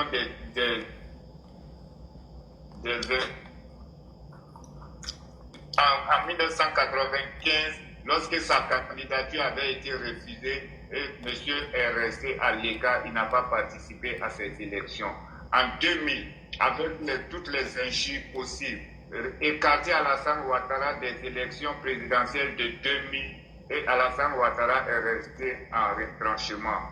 Il n'a jamais appelé ses partisans à créer le chaos en Côte d'Ivoire. Ce monsieur a beaucoup d'amour pour cette république. Ce monsieur a beaucoup d'amour pour la Côte d'Ivoire. Et il faudrait que les partisans de Alassane Ouattara toutes les personnes qui sont éprises de paix en Côte d'Ivoire doivent être mobilisées, car c'est votre présence, votre mobilisation qui va faire reculer les ennemis de la République. Là, dit merci de me donner la parole. Je ne suis pas le seul. Je vais laisser les autres s'exprimer. Merci. On va passer la parole à M. Trabachi. Bonsoir, grand frère Ladji. Bonsoir. Merci infiniment, merci beaucoup de m'avoir donné la parole. Vraiment, parmi tous les communicants du RHDP, je pense que vous êtes le seul qui est vivant. Je pense que vous êtes le seul qui est éveillé. Je pense que vous êtes le seul qui tient beaucoup à la Côte d'Ivoire. Je pense que vous êtes le seul qui n'est pas distrait. Parce que à aller voir sur les autres panels, je pense que beaucoup sont distraits par les trucs, les débats avec les opposants qui disent qu'ils ne veulent pas voir le président Ouattara à la tête du pays. On vient s'asseoir encore, débattre avec ces gens-là encore. À un mois des élections, ils sont distraits en train de chercher encore. Faites le débat. Faites quel débat encore vous êtes en train de faire? Je pense que le message que vous venez de lancer de suite là, je pense que tout le monde est déjà prévenu. Et autant pour les militants et sympathisants, les gens sont sur les qui-vive. Ceux qui sont dans la distraction. Et je lance un appel solennel à toutes les autorités de la Côte d'Ivoire de tenir bon et de se tenir aux aguets. Le peuple est farouchement debout. Moi, je suis déjà à l'extérieur, mais si le mot d'ordre est donné, je suis prêt à descendre. Sans envergure, sans distraction. Merci. Je suis prêt. Lorsque le mot d'ordre est donné, il n'y a pas de recul. Parce que ces gens-là, ils n'ont même pas de pitié. Des gens qui disent qu'ils sont là pour venir faire descendre tout. Et vous êtes là encore à un mois des élections en train de débattre avec ces gens-là sur vos plateaux. Ils mettent dans la boue le nom du président de la République. Et ils essaient de maintenir. Votre sécurité même est en danger. À quelques mois des élections. Là, je vous dis que certains activistes sont sur les qui-vive. Et ils ne les cachent pas. Ah oui. Réellement, les discours que vous venez faire comprendre ici sont les exemples. Le monsieur qui a posé lui qui est en train de parler, il faut muter son micro. Il ouvre son micro, le monsieur est en train de parler, on n'entend pas. Ah, moi je... Lui qui est à côté de lui là. Ouais, il y a le dessin. Il faut muter ton micro. Lui-même, il monte comme ça, il parle jamais. Voilà. Donc, je disais que, à un mois des élections, voilà les activistes qui savent que ceux-là leur voix porte, qui sont indexés par ces gens. Ces gens-là ne sont pas les enfants de cœur. Ces gens-là ne sont pas des hommes raisonnables. Ces gens-là ne sont pas des personnes avec qui on doit discuter à un mois des élections. Mais quelle distraction! Quelle distraction! C'est pourquoi aujourd'hui, moi, les panels pour monter, pour faire les débats avec ces gens, pour les raisonner, ce ne sont pas des êtres humains. Ce sont les animaux humains. Quand je vois des frères encore vouloir raisonner ces gens qui viennent saboter, qui viennent humilier, mais vous cherchez quel pécule encore sur les TikTok, au détriment de l'intérêt national. Les gens sont prêts pour faire une insurrection sur eux. Bédier là, vous fermez ton micro, mais tu descends. Et venir nous distraire. L'un n'est plus à la distraction. Moi, je pense que tous les communicants du RHDP, si tu as l'amour de la Côte d'Ivoire, si tu aimes le Prado, si tu veux réellement que le pays soit vraiment aux aguets, si tu veux que le pays ne sombre pas dans la main de ces personnes aux mains noires et au cœur moribond, et des personnes qui sont ni loi ni foi, puissent avoir le gain le bénéfice du doute, l'un n'est plus au débat avec ces gens. L'un n'est plus au débat avec ces gens. C'est pourquoi j'ai aimé beaucoup votre panel. Voilà. Vraiment de conscience et de rappel à l'ordre. Il faut que les militants soient prêts. Je ne vais pas monopoliser la parole. Merci infiniment. Merci beaucoup. Je vais fermer mon micro. Merci. L'appel est déjà donné et c'est reçu. Il faut que les militants se mobilisent. Soyez prêts pour la bataille. Soyez prêts pour le combat. Alors, qui est à côté là? C'est... Comment il s'appelle? Non, il y a Alidou. Ou bien lui, Alidou vient de monter. Ouais, Che Guevara, on y va. Soyez prêts, hein. Ok. Soyez prêts pour le combat. Bonsoir grand frère Abou. Bonsoir Ladi Chérif Didakbo, le détracteur de tous les terroristes politiques en Côte d'Ivoire. En l'occurrence, Pascal Afin Guessan, Laurent Gbagbo, Sébastien Dano-Guégué, Marcel Montano, ou bien je ne sais pas si tu as... Non, Montano, lui, il est revenu à la maison. Voilà, d'accord. Moi-même, je vous demande pardon. Vous n'avez pas fait à cause de Dieu qui vous a créé là, dans ce mot d'ordre. Vos mots d'ordre là, lancez, on veut voir, on veut tester quelque chose pour voir. Parce que nous-mêmes, nos paumes là nous grattent. Mot d'ordre lancé. On va utiliser les mêmes thèmes, les mêmes phrases de Laurent Gbagbo à Vavois ou bien à Divo. Les mêmes phrases. On va vous mater, vous arrêter, puis vous juger, vous poignarder. Lancez vos mots d'ordre là. Aïe. Lancez vos mots d'ordre. De toute façon, toutes les frontières seront fermées. Personne n'ira au Ghana. Personne ne va porter perruque. Personne ne va porter rouge à lèvres. Personne ne va porter talon. Donnez mot d'ordre là. Voilà, si vous donnez mot d'ordre là, nous on veut tester, voir il y a quoi dans vos mots là, on veut voir clair dedans. Voilà. Quand vous avez manipulé Paul Yaoundé ici, et qu'il est revenu de son âge, il n'a pas eu honte de venir dire que le diable nous a habités. Le diable t'a habité ou bien le diable nous a habités. Le diable du camp LMP t'a habité. Sinon le diable n'a pas habité les Ivoiriens. Sinon tous les Ivoiriens c'est qui a gagné. Et quand vous partez par une institution internationale, vous venez même au-dessus de vos lois, vous dites c'est eux qui doivent certifier les élections. Quand ils certifient là, vous vous soumettez à la loi. N'est-ce pas Laurent Gbagbo qui nous a dit, si on dit que tu ne peux pas être candidat, tu laisses. Mais il ne peut pas être candidat, il laisse. Ce sont ses propres mots là quand on utilise contre lui. Mais tu ne peux pas être candidat, tu laisses. Ça fait quoi? Tu ne peux pas être candidat, tu laisses.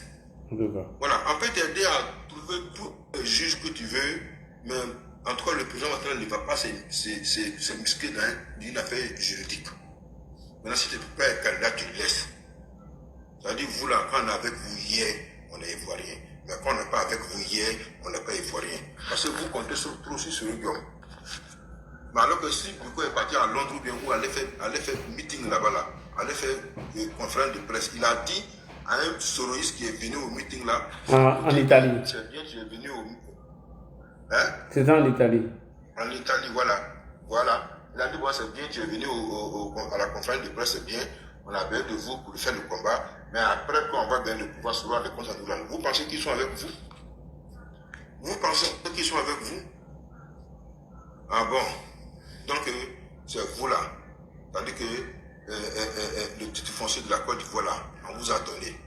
Vous avez emmerdé au Faubourg ici, le traité de voleur, le vieux. Mais aujourd'hui, il y a une étiquette de vol qui est collée sur vos dos. Mais vous assumez aussi. C'est de ça qu'il s'agit. C'est de ça qu'il s'agit. Moi, je vous demande pardon et je vous supplie, pour l'amour de Dieu, pour tous, si vous savez que vous êtes la créature de Dieu, donnez ce mot d'ordre-là. On voit quelque chose dedans. On voit quelque chose. Comme vos plans, vos stratégies là, vous n'allez pas dire ça en conférence de presse. Mais toute stratégie que vous avez mis en place, si vous êtes vraiment des intellectuels, commencez par Lita Kwasi Moïse depuis le Togo jusqu'à arriver ici. Bédier, il faut muter ton micro, bien tu vas descendre. C'est pas parler le PDCI. Voilà. C'est pas parler le PDCI. Il ne faut pas venir nous embrouiller ici. Vous suivez quelqu'un qui a insulté la mémoire de son grand-père ici pour dire l'article 48, c'est une loi sombre. Donc, ça veut dire que la mémoire de son grand-père était tellement sombre. Et c'est un homme comme ça que vous suivez. Quelqu'un qui n'a pas pu diriger Copec de Suisse. Celui va venir diriger un continent ou bien un pays. Même moi-même, je gère Orange Money ici, mais j'arrive à gérer à plus faire raison. Toi, tu dis que tu as géré Copec Suisse et puis tu n'as pas pu gérer, c'est toi qui vas venir diriger un continent. Et c'est toi qui sors, tu mens partout pour dire ta vie est menacée. Qui te menace? Qui menace ta vie? Vous avez des dirigeants chez vous comme le docteur Souman comme ça qui dit qu'ici il y a quelqu'un qui a son bras amputé, lui va faire un galop pour lui dire la carte de son pays. C'est ce genre de personnes-là, comme ça, nous on doit garder chez nous aussi. dans nos administrations pour nous diriger, pour nous commander. Mais en fin de compte, là, vous nous prenez pour quoi même? Vous nous prenez pour quel genre de personnes? Vous nous prenez pour quel genre de personnes? Donnez vos mots de la donner. On est fatigué d'entendre tout ce qu'on veut entendre depuis Liga Kwasi Moïse jusqu'au jour d'aujourd'hui. Jusqu'à arriver c'est Ziki. Jusqu'à arriver c'est Ziki. Vous n'avez pas pu créer ce poste. Ce n'est pas aujourd'hui. Vous avez traité le plan de Hitler ou bien de quoi, non? Il est oui. De Hitler même. Donnez-moi d'ordre là. Donnez. On va tester vous avez quelque un chose. de vos militants aussi qui. Vous avez un de vos militants aussi qui a Djokwe ou bien Darané. Il s'appelle Terre à Terre. Lui, il dit, il assume tout ce qu'il dit. Lui, il insulte le président. Mais si Dieu lever la pelle, si c'est pas le récupérer. Lui, quand lui sort là, lui, il ne fait que seulement. Allez, il faut taper Terre à Terre sur Facebook. Tu vas voir. Si tu écoutes ses propos, grand là, je te jure. Si tu as écouté, si tu as pu manger là, c'est qu'il faut changer mon nom. Ou bien si ton palais là, il ne faut pas m'accepter. Oui. Lui, quand il allume sa caméra là, il insulte le président. À des mots même qu'un enfant bien éduqué dans sa famille, un enfant qui a reçu une éducation de base de son nom là, ne peut pas répéter ça même à son pire ennemi. Ouais. Mais c'est peut-être dit ça. Et puis vous voulez que nous on n'a qu'à s'asseoir pour regarder, vous allez faire. Et vous allez rester en exil jusqu'à ce que le 4e mandat là va finir. J'ai soulevé de Paris, bras cassés, pieds cassés. Moi je suis ici, il y a bulletin de salaire. Vous êtes là-bas, vous n'avez pas bulletin de salaire. Paris a raison de dire qu'il n'est pas du même chemin avec vous, il n'est pas du même bord politique avec vous. Parce que vous n'avez rien dans la tête. Moi j'ai compris hier, j'ai vu sa vidéo, je comprends hier que c'est sur les réseaux sociaux, il vit. Parce qu'il dit, ma page Facebook, c'est plus que 10 millions d'abonnés. Il dit, mais tu vis de ça? Qui ça? Tu vis de ça parce que tu n'as rien. Sur le Paris. Tu vis de ça? Tu vis de ça, tu vis de l'aide des réseaux sociaux. Nous, en Abidjan, on travaille, on a un bulletin de salaire. À la fin du mois, là, on va prendre nos salaires. Là. Quand on va à la banque, on prend salaire, on va prendre un bulletin. Le bulletin, on nous trouve au travail. Toi, tu es là-bas, les Français prennent leur argent de contribuant, te donnent, tu manges. Et tes doigts tordus, André, pince à gage, là, c'est quoi? Toi, tu sais dans ce mot d'ordre. Et quand je vois des gens comme Ibra, toi, femme, t'as chassé, tu as sauté au 15e étage. Toi, comme ça, tu vas venir donner le mot d'ordre. Et puis, un homme conscient va te suivre. Toi, on t'appelle garçon. Toi, femme, t'as chassé. Toi, on t'appelle garçon. C'est vous qui donnez le mot d'ordre. C'est-à-dire que vous poussez les gens à l'erreur. Les gens qui ont parlé, qui ont intervenu, qui ont vu les jambes amputées le 4 novembre 2004 devant l'hôtel d'Ivoire ici là, ils sont où aujourd'hui? Qui les écoute? Qui les écoute? Qui? Il y en a même qui les insultent. On vous a pas envoyé là-bas, vous avez la jambe amputée, maintenant vous venez m'aider les gens. Qui les écoute? Quand Mamadou Koulibaly a dit ici de poser plainte contre la France là, pourquoi on n'a pas te laissé? Pourquoi on n'a pas te laissé? Ah oui. Et je vais terminer par là pour vous demander, je prie le bon Dieu, le Dieu créateur du ciel et de la terre, donnez-moi d'ordre là, on veut voir quelque chose dedans. Ils n'ont pas donné. Sinon, 4e mandat là, Wallah, le 4e mandat, vous allez faire ça en exil. Et puis après 4e mandat, celui qui va venir là, vous allez rester en exil. Parce que vous comptez sur ce regard. Lui, très bientôt là, les Burkinabés vont chasser IB. Et puis lui-même là, je ne sais pas s'il va aller chez Tiani. Tiani va pas l'accueillir là-bas. Tiani n'a pas l'argent. Il va partir. Voilà. Non, Tiani ne va pas l'accueillir là-bas. Lui-même, il connaît. Ce n'est pas Goïta aussi qui va l'accueillir au Mali. Donc s'ils t'ont chassé là-bas, c'est pas au Ghana qui va partir aussi.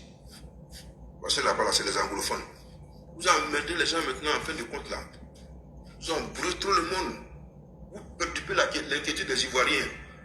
Il y a des gens qui sont pas de la Côte d'Ivoire, qui ne sont pas Ivoiriens, mais qui gagnent leur vie tranquillement en Côte d'Ivoire. Tous ceux-là même, ils ont peur aujourd'hui. À cause de vous, vous menacez les réseaux sociaux. Allez, après vous là, c'est Dieu. Ou bien après Dieu, c'est vous. Vous avez menti. Nous, on va voir quelque chose. Donnez-moi de l'envoi, voir quelque chose dedans. On va tester quelque chose, on va voir. Mon frère là, il est arrêté là. Ah, il y a mon grand frère Issa Baya en bas. Issa Baya, il faut monter, tu vas donner, voilà, tu vas donner un mot là. Oui, c'est au frère, comment on appelle? Lucia. Ouais, c'est un grand frère très gentil. L'enfant béni, bonsoir. Très gentil. Voilà. Bon, je m'arrête là, grand frère Lagui. L'enfant béni. L'enfant béni, bonsoir. Est-ce qu'il est là? L'enfant béni, tu es où? Alors, on va avec Ado 2050. Ado 2050, tu es où? Toujours, le grand Lagos. Ouais. On dit quoi? Non, ceux-là, ils ont repris encore. Ils ont repris encore, ils ont mis les mouvements trop là en place maintenant. Non, Lagui. Allô? Oui, allô, on t'écoute, hein, frère. Voilà, merci beaucoup, bonsoir à tout le monde. Bonsoir. Mon petit Chamba là, il dort, mais voilà. Il a bu son chapelou, il a saoulé, il dort. D'accord. Là, le sujet que tu as abordé là, c'est un sujet très important. Mais là, bon, j'ai eu une lecture de ce que les gens sont en train de préparer. Ce que tu dis est juste, hein. Voilà, il faut en tenir compte. Mais sauf que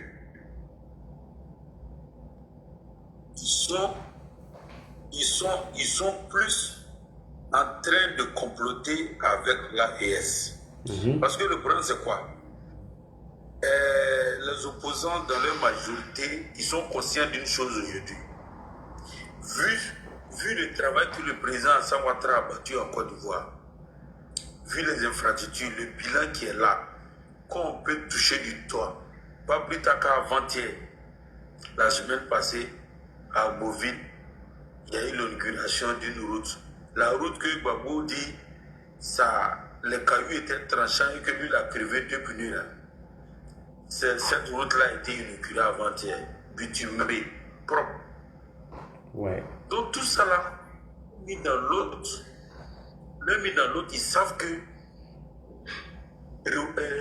révolution populaire, le mot populaire là, ça ne va pas prendre. Ça ils sont conscients de ça. S'ils voient des buts là, il n'y a pas un qui a cœur de lancer mot d'ordre là. Parce qu'il sait que ça ne va pas prendre. Les gens ne vont pas sortir. Les Ivoiriens sont fatigués.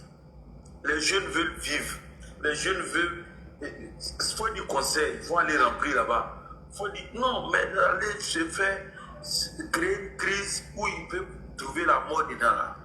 Et puis après, ils vont aller trouver des arrangements politiques. On a vu à Pinguessin ici en 2020. Quelques mois après, il a dit ça dit au RADP. Alors qu'il traitait le président Alassane Ouattara de Hitler 3 mois auparavant. Donc ça veut dire que la jeunesse ivoirienne a compris que ceux-là, ils ne peuvent pas se donner leur vie pour eux.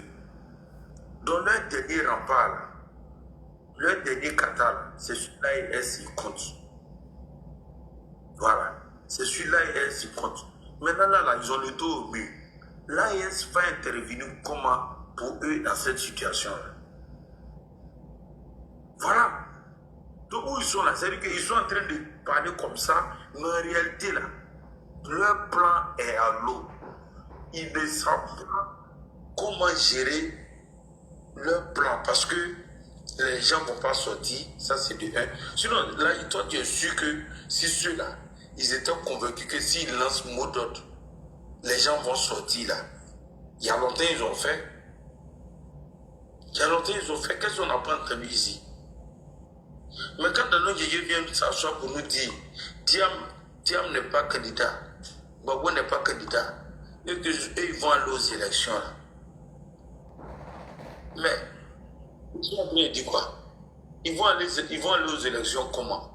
Ils vont chercher à cafouiller les élections, empêcher les Ivoiriens d'aller voter. C'est ce qu'ils veulent faire. Parce qu'ils savent que le soulèvement populaire ne pourra pas marcher.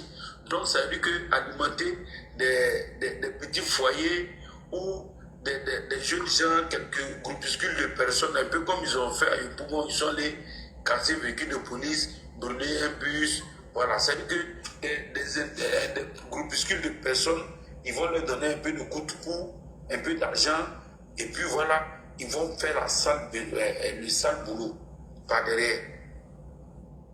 Aller notamment, aller casser les bureaux de vote et autres. Donc c'est ça, c'est ce qu'ils sont en train de préparer. Sinon en réalité, là, ils savent que là, avec le soulèvement populaire, on a vu moi ici, et après la décision du conseil constitutionnel, demander aux gens de descendre dans la rue, d'aller. Ils ont fait tous ces tabachis là. Ils ont vu que personne n'est sorti. Tout le monde les a ignorés là. Maintenant, les leaders aussi savent que s'ils ont lancé mot d'ordre, que quelqu'un a cassé un œuf pays là, ils s'en vont en prison. Ça aussi, ils sont conscients de ça. C'est pas les enfants, ils finissent boule de la tiguer là. En tout cas. Non, mais ils sont nuisibles, hein. Attention, hein. Il faut faire très attention à ceux-là. Ils sont très nuisibles. Non, ils sont nuisibles, c'est ce que je dis là. Mais là, ils peuvent être nuisibles que dans l'ombre. Sur de façon responsable. De façon favalagi. Wallah, ils connaissent Alassane Ouattara. Babou qui est là, il connaît Alassane Ouattara. Il n'y a pas qui connaît Alassane Ouattara plus que Babou. Tu as vu aujourd'hui la Salé Timoko, ils sont allés voir Babou. C'est ce que je te dis là. C'est la stratégie là qui est là. Ce qu'ils vont mettre en place. Ils sont allés voir Babou. Parce que en fait, je t'explique là, tu sais ce qu'ils veulent faire. Comme Babou est vieux, un peu comme en 2020. Voilà. Comme Babou est vieux, ils se disent que si Babou porte le chapeau de CNT puisqu'ils veulent créer là, on ne pourra pas mettre Babou en prison. Jean, il est vieux, il est malade, il est fatigué, il ne peut même pas marcher. Est-ce qu'Alassane Ouattara va oser mettre Babou en prison?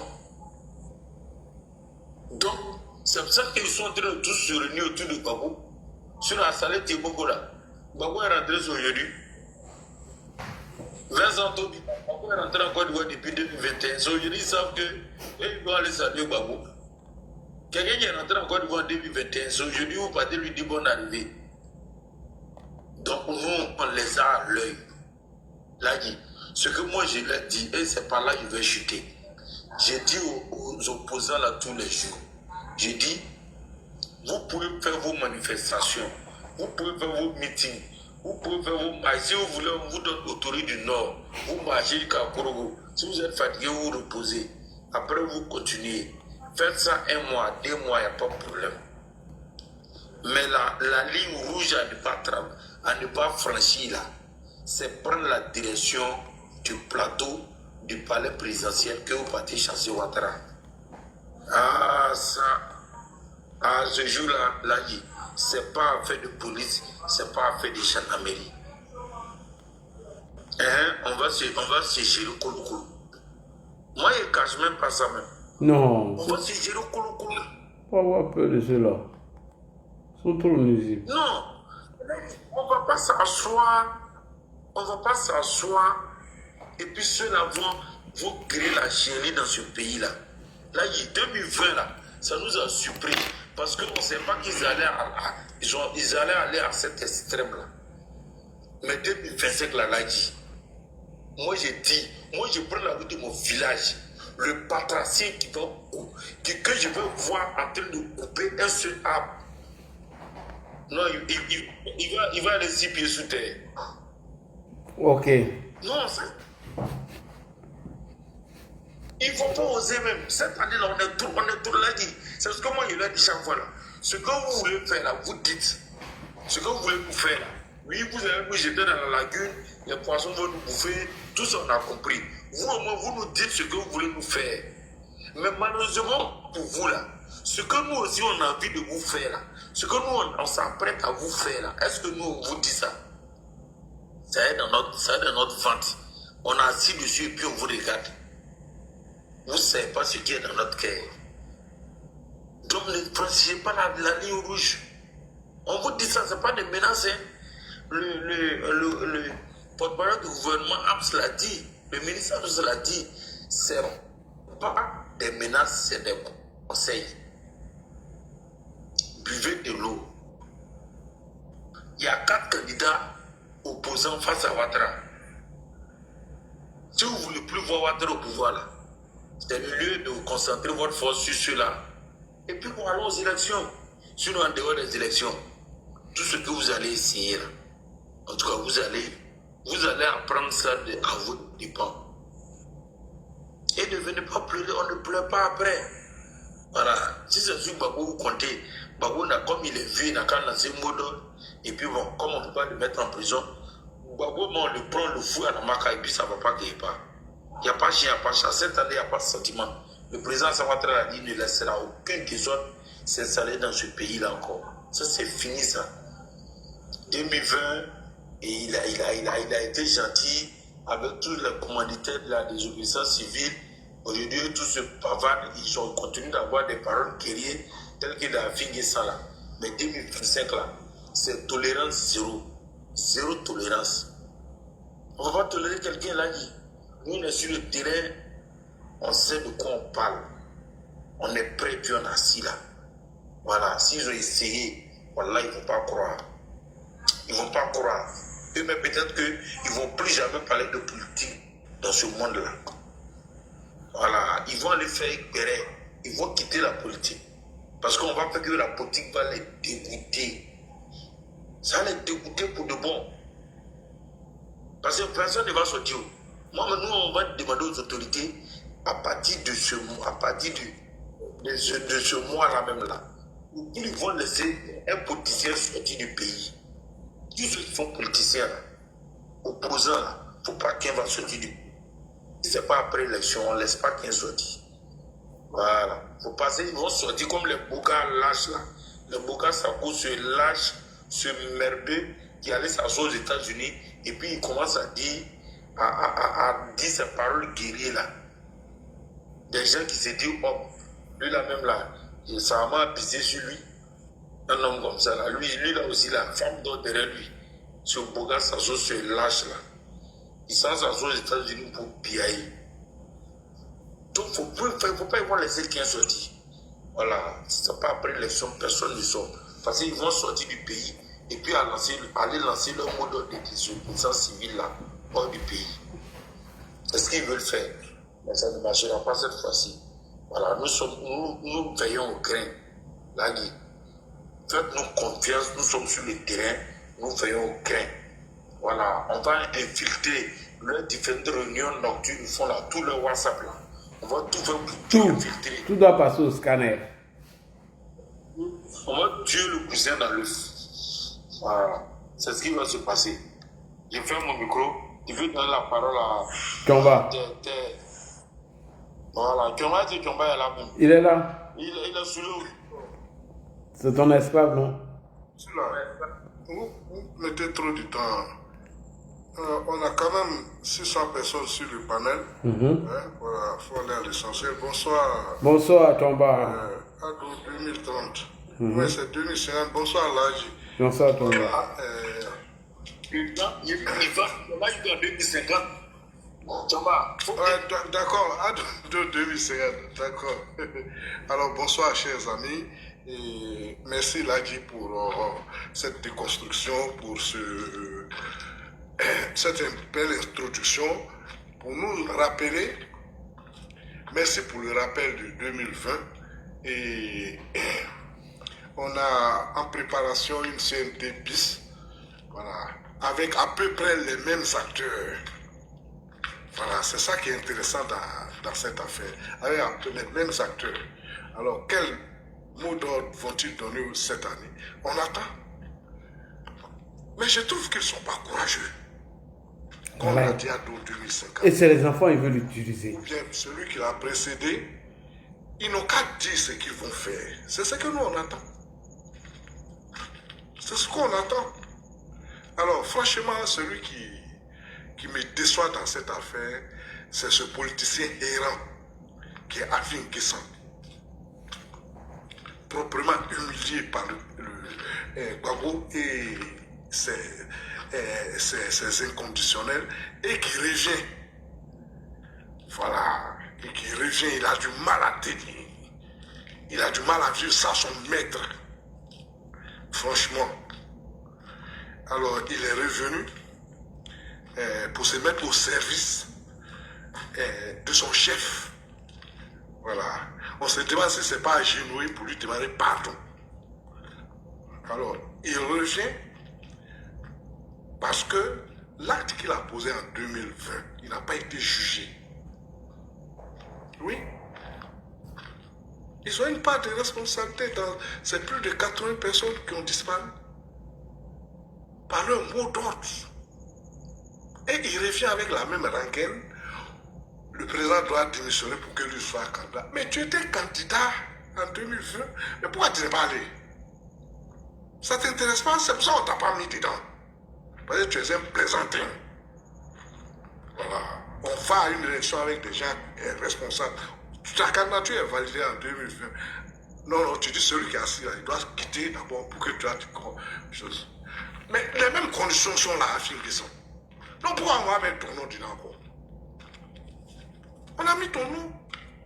2020. Tu dis non, le président qui est assis là, il doit démissionner d'abord pour que toi, à Finguesson, voilà, tu puisses aller aux élections. Mais il n'a pas démissionné, il est encore candidat. Donc on ne va pas faire du remplissage. Des plaisantins comme toi, là, on les met hors. La Côte d'Ivoire, c'est un pays responsable. Donc va te soumettre à ton maître. Voilà. Mais cette année, tu ne pourras pas t'habiller en famellette pour fuir. Tu seras encore arrêté. Quels sont ces politiciens qui ne croient qu'à l'épreuve de force? Si les hommes sont arrivés à la démocratie, c'est parce qu'ils estiment que la force, c'est pour les animaux. C'est chez les animaux, le chef est celui le plus fort physiquement. C'est lui qui s'impose. Voilà, donc ils s'organisent, mais je ne les trouve pas suffisamment courageux. C'est des petits bourgeois qui s'en vont s'asseoir dans le salon de Bao. Lui-même devenu bourgeois. Donc pourquoi on connaît qu'il lance mot d'ordre là? Ça ne peut pas sortir. Vraiment, nous tous sommes pressés pour que ce mot d'ordre sorte. Voilà. Parce qu'en 2020, ils ont pris le temps d'attaquer les CEI locales. Ils ont détruit le matériel électoral. Mais le président que nous avons élu, le président Ouattara, nous lui faisons confiance. Il dit que ça ne se répétera pas. Ça ne se répétera pas. Donc nous, on doit être tranquille. Ce n'est pas nous, militants ou citoyens, de mettre l'ordre. Il y a des forces, des hommes et des femmes qui sont formés pour le faire. L'ordre va régner en Côte d'Ivoire. Il faut que ça règne. Et ce qui est révoltant, c'est que c'est des gens qui ont servi l'État. Quand ils étaient au pouvoir, après la décision du Conseil constitutionnel, est-ce qu'ils se levaient pour contester cette décision? Personne. Mais des assoiffés du pouvoir. Des gens qui ont le plus mal redistribué la richesse nationale. Moi, je vous rappelle que ce qu'on appelait dans les années, au milieu des années 80, le bac probatoire, là, il n'y avait plus d'école. Les écoles étaient déjà surchargées. Ces gens du PDC continuaient de vivre comme des pachas. Il n'y avait pas d'école. Donc on était obligés de faire examen en première. Et ceux qui ne traversent pas ce goulot d'étanglement, c'est au Burkina qu'ils partaient faire leurs études. Le système était déjà crisé. Ce n'est pas maintenant. Hein. La crise qui a survenu en 97, depuis les années 80, parce qu'après 20 ans de pouvoir au Fouboy, il n'avait plus de solution. Ils étaient dépassés par les réalités. Voilà. Ce système était bloqué. Comme c'est promotionnaire politique. C'est à l'état au Fouboy, il devait partir. Voilà. Mais il est resté et Dieu, ça a failli lui tomber dessus, il a failli finir humilié. Dieu merci. Il a eu Alassane Ouattara qui a relevé, qui lui a permis de partir dignement. Sinon c'était gâté. C'est maintenant qu'on construit l'école. Franchement, vas-y, tu vas. C'est maintenant qu'on construit. Même moi, mon diapalo. Il y a des lycées de proximité. Il y a une école en Côte d'Ivoire où en 6e même, ils ne valent pas 20 personnes.